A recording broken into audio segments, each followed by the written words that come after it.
After my husband's first love came back, I saw the question he answered on a website: what's it like to marry someone you don't love? He said, I don't love my wife. Even though she treats me wholeheartedly and takes good care of our home, I still think about my ex-girlfriend. I know it's wrong, but I can't help it. Someone commented below, aren't you afraid your wife will see this and divorce you since you didn't post anonymously? He replied, no, she won't. She can't leave me. He didn't expect that the next day, I would place the divorce papers on his bedside table and quietly leave. Chapter 1. After Sophia came back, I found Matthew's answer on a Quora website. What's it like to marry someone you don't love? He didn't post anonymously, and his profile picture was still a photo of him with Sophia's back. It probably feels like life is a stagnant pool. I don't love my wife. After I broke up with my first love, my family pressured me to get married quickly. At that time, I was disheartened and felt that as long as it wasn't her, it didn't matter who I married. My wife had always liked me. We had known each other for a long time, knew each other well, so I proposed to her. I still remember how she cried with joy that day, asking me repeatedly if she was dreaming. Honestly, I felt quite guilty. She has treated me wholeheartedly over the years, taking care of everything, big or small, in our home. My fingers trembled slightly as I continued scrolling down. He said, but I don't love her. All these years, I've always been thinking about my first love. I know this makes me a terrible person. I've tried to love her, but I just can't. Someone commented below, you didn't even post anonymously. Aren't you afraid your wife will see this and divorce you? His tone remained as confident as ever. No, she can't leave me. It's like there's an old thorn buried deep in my heart. The edges have long been smoothed by time and flesh, no longer piercing as sharply as before. But there's still a dull, persistent pain that can't be ignored. I smiled bitterly. See, he knows me so well. Even now, he knows I can't leave him. Chapter 2. That night, Matthew acted as usual. We behaved like a polite couple. After he routinely praised the dinner I made as delicious, he went to bed and turned his back to look at his phone. The 1.8-meter bed isn't that big, but with our backs turned to each other, there was still a vast, unbridgeable gap between us. I suddenly remembered the day he proposed to me. He thought I was crying tears of joy, but he didn't know that my heart was full of sorrow. He had been with Sophia for 7 years. From age 17 to 24, they had the best years of each other's lives, accompanying each other from youthful innocence to maturity. After graduating from university, Sophia wanted to pursue further studies abroad and received an offer from her ideal school. But Matthew's father was seriously ill at the time, and he was required to take over the family business and stay in the country. Long-distance relationships rarely end well. They managed to hold on at first, but as the distance grew, so did the number of problems. The time difference made it harder for them to communicate. Moreover, Matthew had just taken over the company and was incredibly busy every day. Sophia, alone in a foreign country, realized that whenever she needed Matthew, he was never there. The arguments between them became more frequent. Finally, after a big fight a year later, their conflicts reached a breaking point, and Sophia impulsively broke up with him. Things could have been salvaged at this point, but they were both too proud to back down. Matthew was grieving the recent loss of his father and couldn't focus on anything else. In the end, they drifted apart, but I knew that Matthew never really let go of Sophia. When he proposed to me, I already knew that he didn't love me. He was just in a chaotic state, looking for someone to marry to get it over with, and I happened to be the best candidate, so he randomly chose me. I understood all of this, but the saddest part was that even though I knew all this, when he casually proposed to me with a ring his secretary had bought, I couldn't help but say yes. That day, I cried so much that I couldn't stop, and he thought I was crying out of happiness. But in reality, I was just sad. Sad because I knew he didn't love me, but I still couldn't help but love him. Chapter 3. Whether intentionally or not. Right after Sophia returned, our university class president organized a reunion. After 3 years, Sophia was even more beautiful than before. She wore a long dress in a Morandi color, her long, wavy hair cascading down her back. She looked relaxed yet elegant, But Matthew didn't glance at her once after entering. He just sat beside me, thoughtfully placing food on my plate. At home, he never peeled shrimp for me, but now he carefully placed peeled shrimp in my bowl, smiling gently. Eat more. Sophia's movements paused, and the smile on her face slowly faded. I suddenly found it a bit funny. In this drama that seemed to involve 3 people, they were the ones performing with passion, while I was just an undeserving fool watching from the sidelines. After a few rounds of drinks, a tipsy, bald classmate loudly joked at Sophia. "Sophia, how come you're even more beautiful than before? Do you have a boyfriend now? If not, why not consider me?" Out of the corner of my eye, I saw Matthew's body tense up. Sophia smiled. "No, but I don't think we'd be a good match." "Why not?" The bald man, rejected, was slightly angered and started to speak carelessly. "You're not still thinking about Matthew, planning to stay pure for him, are you? He's married now. Let me tell you, once a woman is over 25, it's hard to find a man. Do you still think you're some kind of fairy?"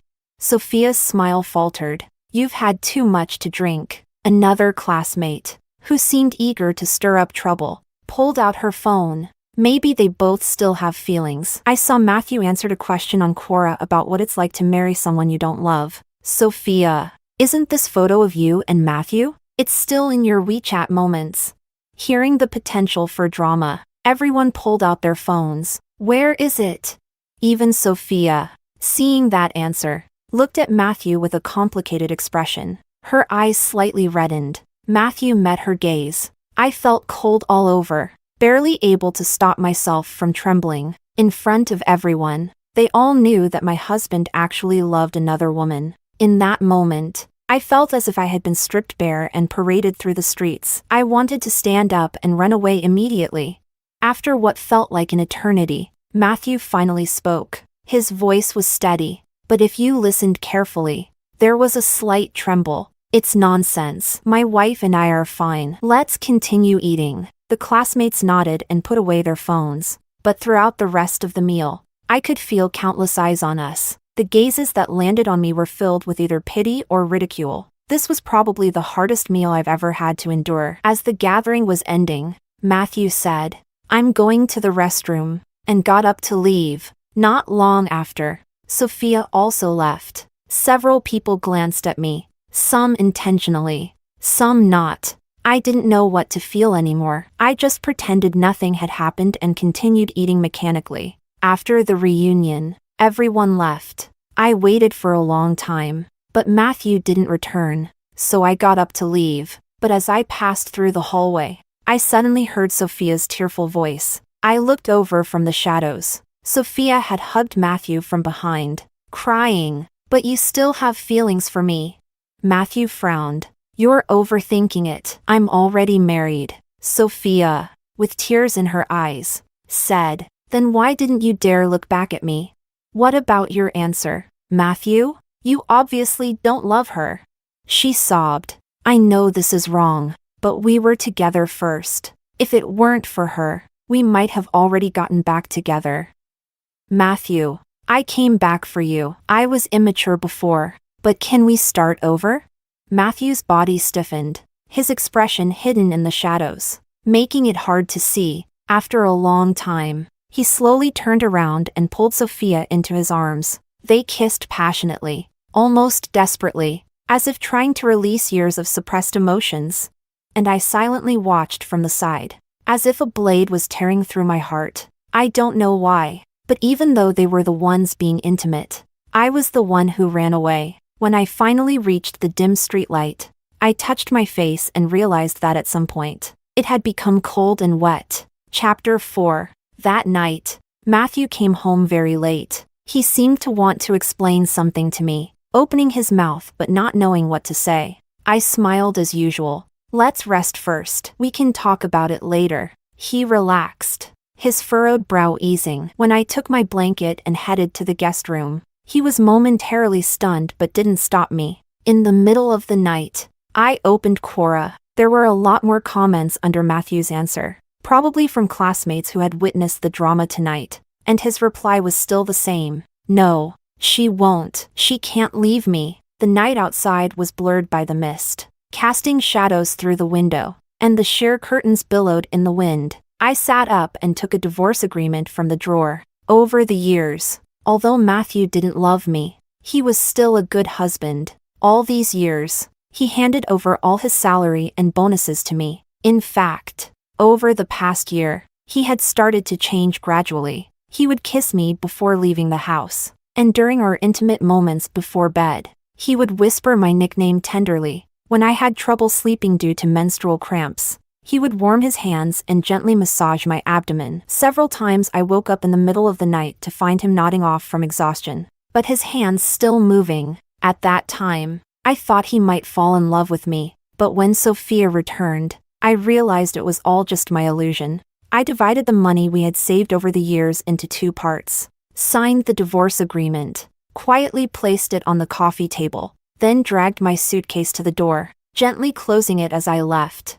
Then, I replied under Matthew's answer, "No, she can leave too." Chapter 5. Matthew didn't call until the afternoon of the next day. He must have been busy entangled with Sophia, only just noticing the divorce papers I had left behind. "What do you mean?" Matthew tried to suppress his anger. "Grace, you want a divorce?" I was silent for a moment, then softly said, "Yes, sign the papers, and when you have time, we can finalize the paperwork. Don't worry, I didn't ask for much. The house and the car are yours." But I didn't finish before Matthew interrupted me angrily. "You've gone too far. Just because of what happened last night, you think this is necessary?" His tone was mocking. "You're upset because of that answer I wrote?" "Yes. I was wrong to write it. But haven't I told you how much I hate being threatened? Do you think this will?" "I know." I cut him off. "That's why I'm serious, Matthew." I fought back, the tears stinging my nose. "I was in the hallway last night. I saw you too." Matthew froze, unable to speak. He hurriedly tried to explain. "It's not what you think." "Let me explain." I choked up. "Matthew, what were you feeling when you wrote that answer? When you trampled on my feelings? Were you laughing at me, thinking I was just a fool? Is loving you really that worthless to you?" For once, Matthew was at a loss, stammering, "That's not what I meant. I was just drunk that day, writing nonsense." "Grace, don't overthink this." "Overthink?" I forced a bitter smile. He had already made it clear. What was there left to overthink? I lifted my head, determined not to let the tears fall. "Matthew, let's get divorced." During that phone call, Matthew adamantly refused to divorce me. He just said I should think it over. I didn't mind. If it came to it, I could sue for divorce, or after 2 years of separation, it would be granted automatically. It would just take a little more time. I could endure him not loving me, but I couldn't endure him trampling on my feelings like this. It seemed that misfortunes never come singly. A few days later, it suddenly started pouring rain as I was leaving work. The visibility was poor, and when the car in front suddenly slowed down, the taxi I was in rear-ended it. My lower abdomen slammed hard into the metal corner of the laptop I was holding, and my forehead hit the window, making everything go black. A buzzing filled my ears. After being taken to the hospital and undergoing several tests, the doctor frowned slightly. "You should be more careful since you're pregnant. You already showed signs of a threatened miscarriage. The baby was almost lost." I was stunned. "A baby?" Seeing my expression, the doctor asked, puzzled, "Didn't you know you were pregnant?" I shook my head, my hand instinctively touching my lower abdomen. It was flat, with no sign of movement, and I couldn't imagine that a tiny life was already growing there, connected by blood. My mind was a mess, and I bit my lip. What a bitter twist of fate. All these years with Matthew, I had always wanted a child. I used to think that a child would help me hold on to his heart. So I pestered him endlessly. He even scolded me. "Don't you have any shame as a woman?" Even so, I never managed to have a child. I couldn't help but smile bitterly. Now, when we're about to divorce, the baby comes at the worst possible time. The pain in my head persisted, and I felt nauseous. The doctor checked again and said, It could be a concussion. You need to be hospitalized for observation. And given your condition, you need someone to take care of you. Have your family come and handle the paperwork. I pressed my lips together and, after thinking it over, sent a message to Matthew. When he didn't respond, I called him. It was humiliating, having just threatened him with divorce, and now calling him right away. But I had married into his city, and I had no relatives or close friends here. He was the only one I could turn to. The phone rang for a long time before he picked up, and I could hear faint music and voices in the background, fighting back the pain in my head. I spoke hoarsely. Matthew, could you come and stay with me? I'm in the hospital. The car had an accident. Matthew's voice was cold and mocking. Grace, can't you come up with a better excuse? I didn't. He cut me off. Weren't you so strong yesterday, threatening me with divorce? What? Did you regret it already? In the background, I heard Sophia's voice. Matthew, come over here. Before hanging up, Matthew left me with a sneer. Grace, I really looked down on you. Then there was nothing but the cold electronic buzz of a deadline. I stared blankly at the phone, feeling like my heart had stopped beating. The pain in my head and abdomen faded away, leaving only the dull ache in my chest. The doctor continued. You need to get an injection to stabilize the pregnancy. Your condition isn't ideal, and if this continues, it will be hard to keep the baby. I looked up, expressionless, and said, there's no need. I don't want this baby. You want to terminate the pregnancy? After a moment's pause, I nodded.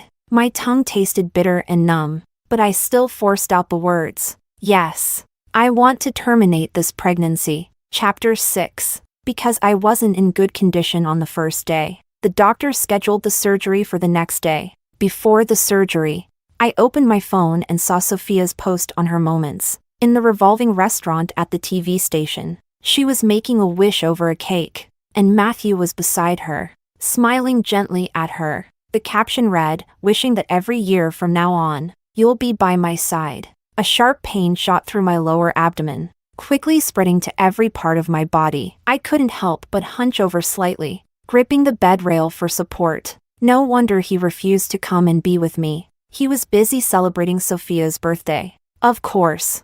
The birthday of the woman he loves is much more important than that of a wife he doesn't love. The doctor walked over. You haven't signed your consent form yet. Has your family member arrived? My eyes felt dry, painfully so, but no tears would come. I thought, maybe I've cried all my tears already. I opened my mouth. I don't have a family member. Doctor, I'll sign it myself.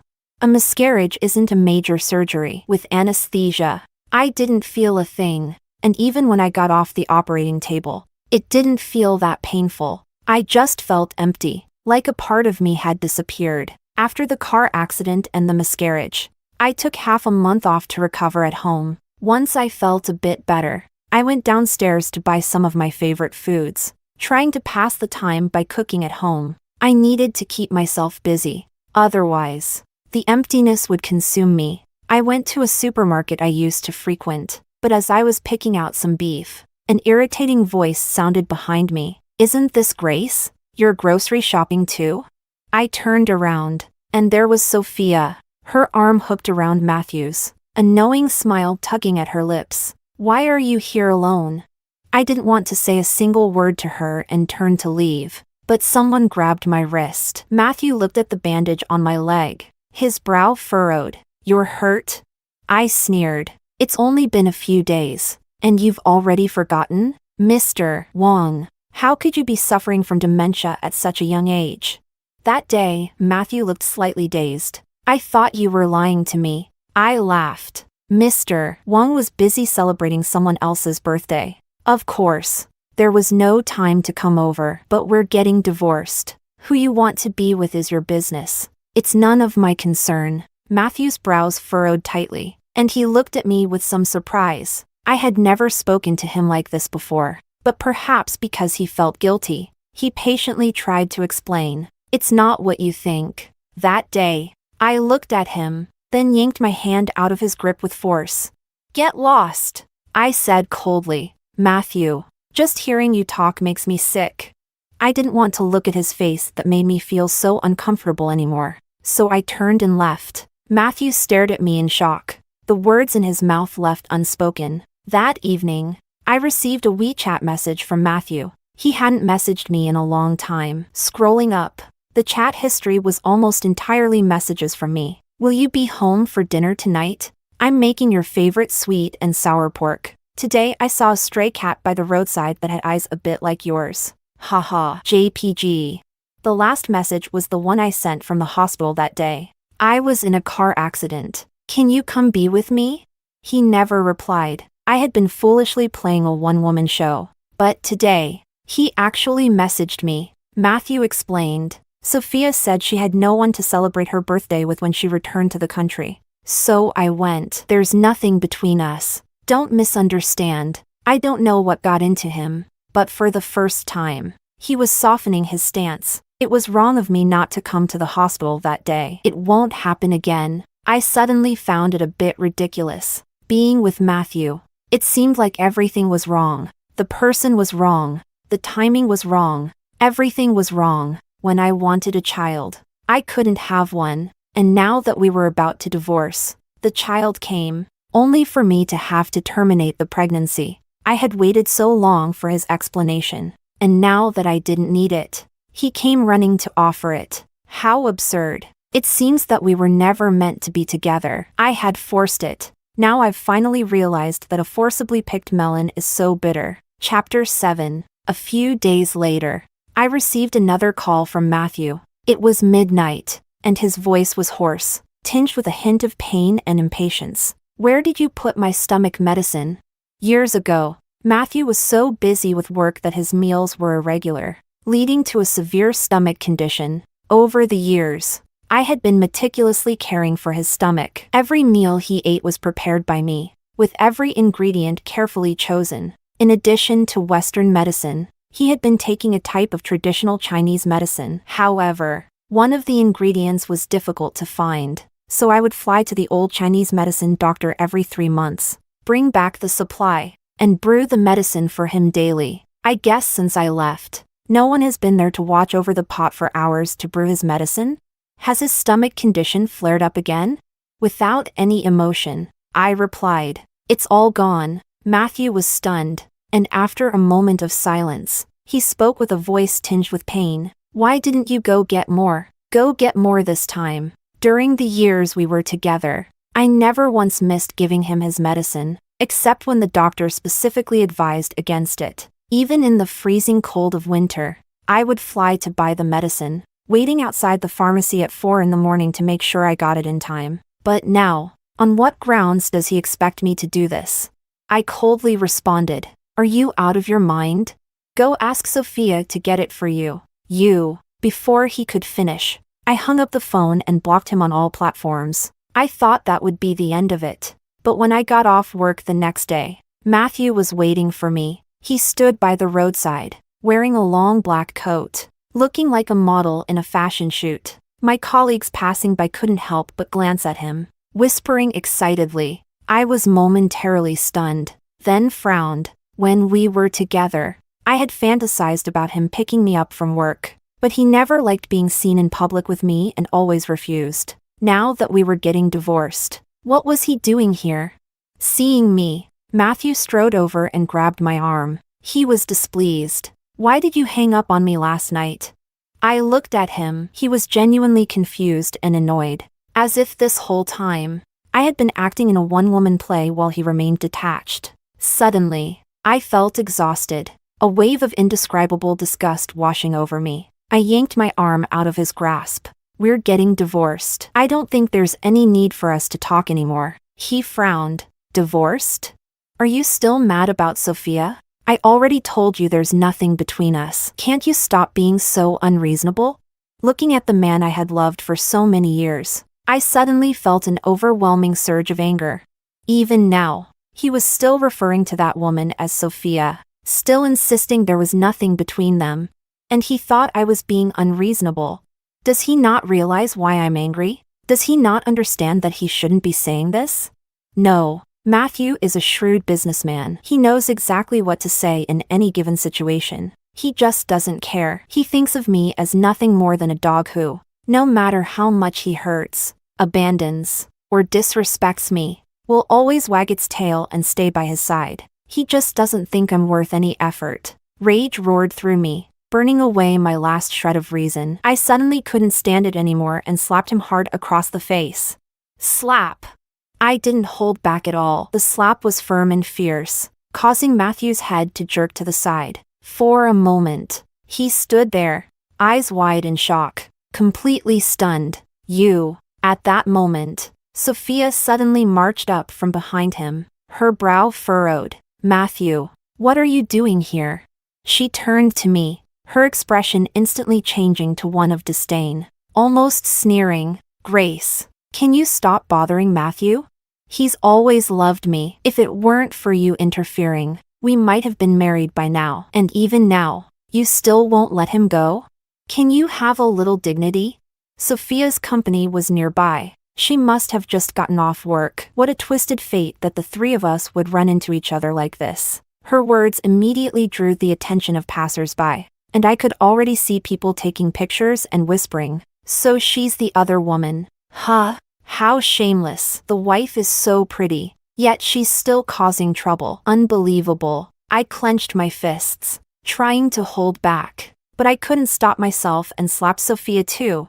This slap carried all my pent-up anger, and she was stunned by it. When she came to her senses, she was furious, completely losing her composure as she rushed at me, shouting, "How dare you hit me?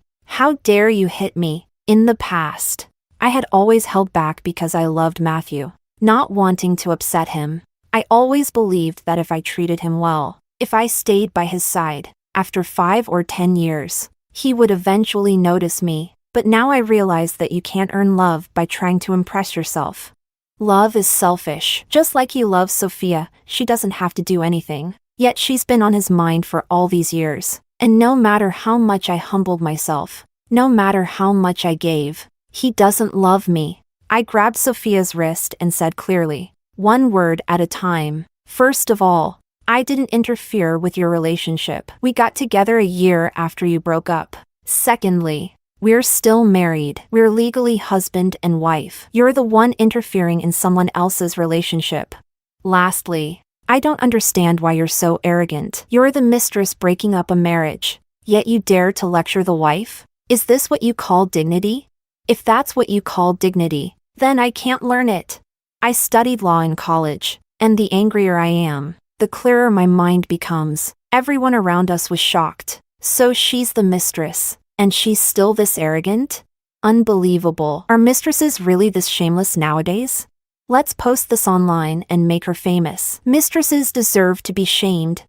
Sophia glanced around, biting her lip hard, then turned to Matthew with a tearful expression, grabbing the corner of his coat. Trembling, "Matthew, she hit me. Are you just going to stand there and let her hit me?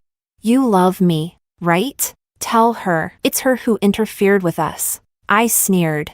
"Don't play the innocent card with me." I slapped him too. "Go ahead. Have him hit me back." Matthew remained silent. In Sophia's shocked gaze, he slowly pried her hand off. "I think there's been a misunderstanding. I love my wife, and I have no intention of divorcing her. Sorry." "Sophia, a misunderstanding?" Her eyes widened in disbelief as she stepped back. "Then what about everything else? You said you couldn't forget me. You kissed me while she was in the hospital. You were celebrating my birthday. And now you're telling me it's a misunderstanding? Matthew, are you even a man?" Matthew replied softly, "I admit, I had some unresolved feelings for you, but I've realized that it was just leftover resentment from those years. I've had a good life with Grace. I'm the one who owes you an apology." Sophia covered her mouth, tears streaming down from her red, swollen eyes. "Bastard!" A moment later, she slapped Matthew across the face, then ran off, unable to hold back her tears. I didn't want to be gawked at like a spectacle any longer, so I turned to leave. Matthew tried to stop me, but I shrugged him off. Without expression, I said, "Let's find a time to finalize the divorce." He gritted his teeth. "I'm not divorcing you." I shrugged. Do as you like. I'll just wait until we've been separated for 2 years and then sue for divorce. Then I got into my car, stepped on the gas, and drove away from him quickly. Our relationship has become a joke. I believe Matthew has genuinely realized that life without me doesn't suit him, because I've taken such good care of him over the years, ironing every shirt, preparing every meal to his taste, giving him every dose of medicine. He never had to worry about anything at home, big or small, and for me, he didn't need to remember all our anniversaries or even show up for my birthday. He knew I wouldn't get angry with him. Now that I'm gone, who else will love him as wholeheartedly as I did? Of course. He's panicking, trying to distance himself from Sophia and return to his comfort zone. But I no longer want to be the fool who just waits, waiting for him to fall in love with someone else and then leave me heartlessly, waiting for him to come back to me when he's had enough, as if I were just a dog he could summon and dismiss at will. Lying on that operating table, I cried, countless times praying he would come see me, even just once, even just one glance, so I wouldn't feel so alone and terrified in that bloody moment. But he didn't even give me that chance for self-deception. If I forgive him, then I'm betraying the child I had to kill with my own hands, and I'm betraying myself for all the suffering I've endured. Chapter 8. I didn't pay much attention to what happened that day, but I didn't expect that a few days later, at work, a colleague suddenly approached me, hesitating before handing me their phone. "Grace, is this you?"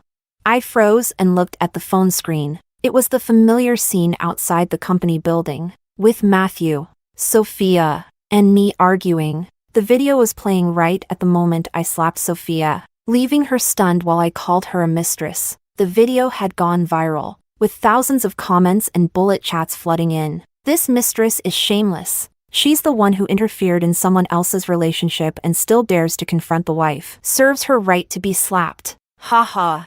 The wife is so cool. I love it." Let's wait a bit before jumping to conclusions. Just because she said it doesn't mean it's true. Am I the only one who noticed how handsome the guy is? He looks better than a celebrity. No wonder two beautiful women are fighting over him. Don't let your morals be swayed by his looks. A cheating scumbag should just disappear, no matter how handsome he is. Apparently, because Matthew and Sophia were both quite attractive, the video had shot to the top of the trending list. Sophia and Matthew were being thoroughly trashed online. Matthew got off lightly. He didn't use Weibo much, though his Quora response was dug up, with people flocking to call him a scumbag. Sophia wasn't as lucky. She loved sharing her life on Weibo, and now she was being targeted and flooded with comments calling her shameless, with tens of thousands of people piling on. Panicked, she made a foolish mistake. Normally, online drama blows over quickly, and all she needed to do was stay quiet for a while. Instead, she hastily tried to defend herself, posting old photos of her and Matthew along with chat records, implying that they were originally a couple and only broke up because I interfered, insisting she wasn't a mistress. But the netizens didn't buy it. "Sophia, even now you're still lying? We all know that after you went abroad, you were the one who broke up with Matthew. Grace got together with him a year later. You're the one who's shameless. Just because Matthew broke up with you, does that mean he should stay faithful to you forever? Everyone he dates after you is interfering? Do you have no shame?"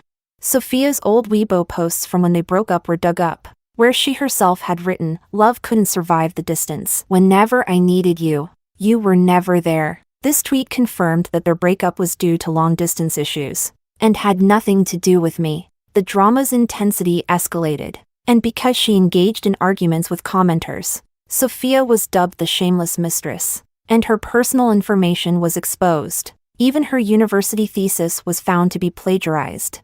And under pressure, the school revoked her degree. The high-paying job she had just started also fired her. In an instant, Sophia became a public pariah, with people from all corners condemning her. Matthew, on the other hand, managed to slip into the background of the incident. Aside from being cursed a few times at the start, he didn't face much fallout. He even found time to switch numbers and call me. "Sophia has paid the price, and I've been scolded. You've gotten everything you wanted. Grace, come back." The thought of it made me sick, and I hung up immediately, but Matthew seemed to become addicted to it. persistently trying to reach out to me. It wasn't until 3 months later that he gradually stopped. I thought he had finally come to terms with it. But then I got a call from his secretary. Madam, Chairman Wang is refusing to undergo surgery. Please come and persuade him. At first, I thought it was another one of his tricks to force me to go back.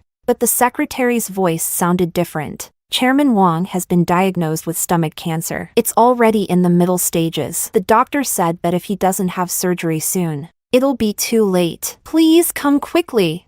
Shocked, I hesitated for a moment before going to the hospital. When I arrived, the secretary, looking pale, told me, after you left, Chairman Wang's life became completely chaotic. He'd eat when he remembered, and wouldn't eat when he didn't. He stopped taking his medicine. He wouldn't sleep at night, staying up on the balcony smoking for hours. His stomach was already in bad shape, and he'd often be in so much pain that he'd break out in a cold sweat. Eventually, it got to the point where he started vomiting blood, wiping his face. The secretary continued, and now, today, he was diagnosed with stomach cancer. But Chairman Wang refused to agree to the surgery and insisted that I call you. I walked into the hospital room, where Matthew sat by the window, staring outside. When he saw me enter, he turned his head and smiled slightly. You came?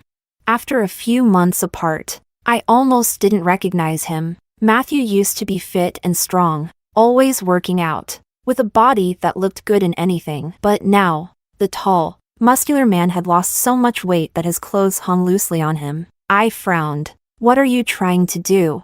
Matthew took out a cigarette and lit it, ignoring the no smoking sign on the wall. Taking a deep drag, out of nowhere, he said, Grace, when I wrote that answer, I was being honest. I really didn't like you, and this marriage didn't mean much to me. I couldn't help but clench my fists. Did you call me here just to humiliate me? No, he continued. When I first saw Sophia again, I was genuinely excited. I really did love her when I was young. She was beautiful, capable, and a match for me. I thought I couldn't get over her. But it's strange. After spending time with her, I realized I wasn't as happy as I imagined I would be. I couldn't stop thinking about you, comparing her to you. When we ate together, she ordered a spicy dish, and I thought, if it were you, you wouldn't have ordered something that spicy because you know I can't handle it. When my stomach hurt, she panicked, and I thought, if it were you, you'd have found the medicine immediately. No, if it were you, you wouldn't have let my stomach get to that point. She's excellent, interesting, but when I was with her, I couldn't help but zone out, thinking, what are you doing right now?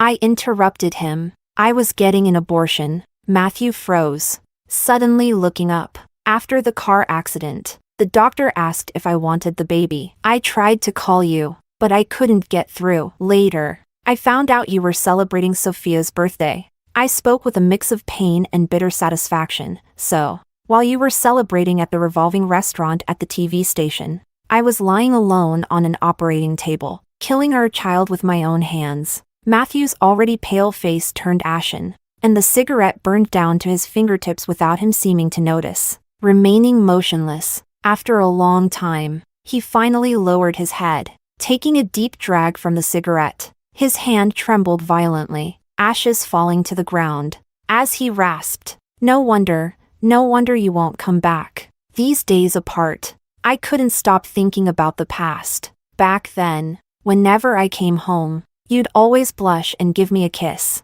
And there'd always be a meal you'd cooked waiting on the table. I didn't think much of it at the time, but now that I look back, I realize that I used to look forward to coming home. I already had everything I wanted. I had already fallen in love with you. I just didn't see it. Grace, I know I've wronged you. Now I understand how deeply I've hurt you. His eyes reddened. Can't you give me a chance to make it up to you? I coldly interrupted. Matthew, do you love me? Do you love me? Or do you love the feeling of always having someone who puts you first?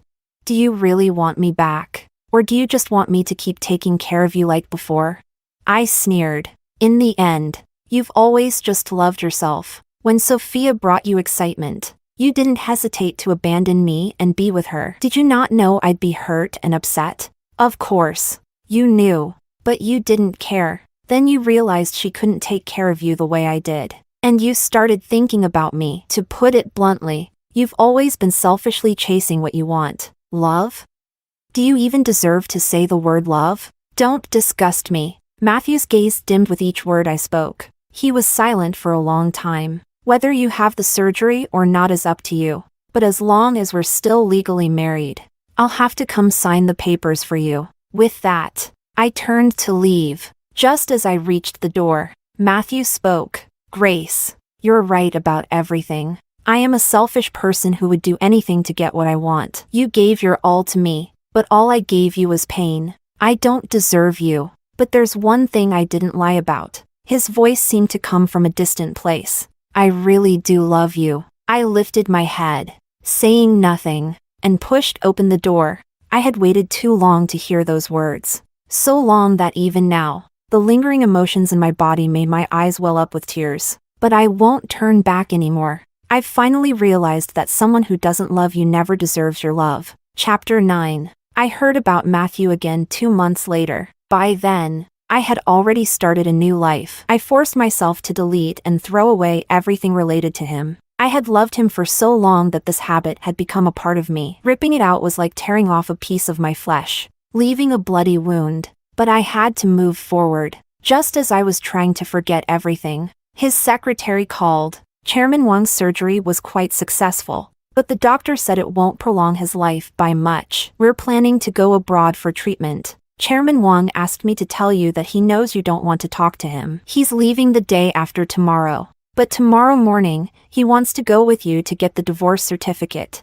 I was stunned. Matthew had always refused to divorce, and I had almost stopped thinking about it, just waiting to file the lawsuit after 2 years. I never expected him to suddenly agree. When I saw Matthew again, he was almost a skeleton, sitting in a wheelchair, looking as if a gust of wind could knock him over. He was nothing like the confident, spirited man he used to be. He didn't try to hold on anymore, just handed me the divorce agreement. Take a look. After this, you'll finally be rid of me. I flipped through it and realized that he had left almost all his assets and money to me. This, I frowned.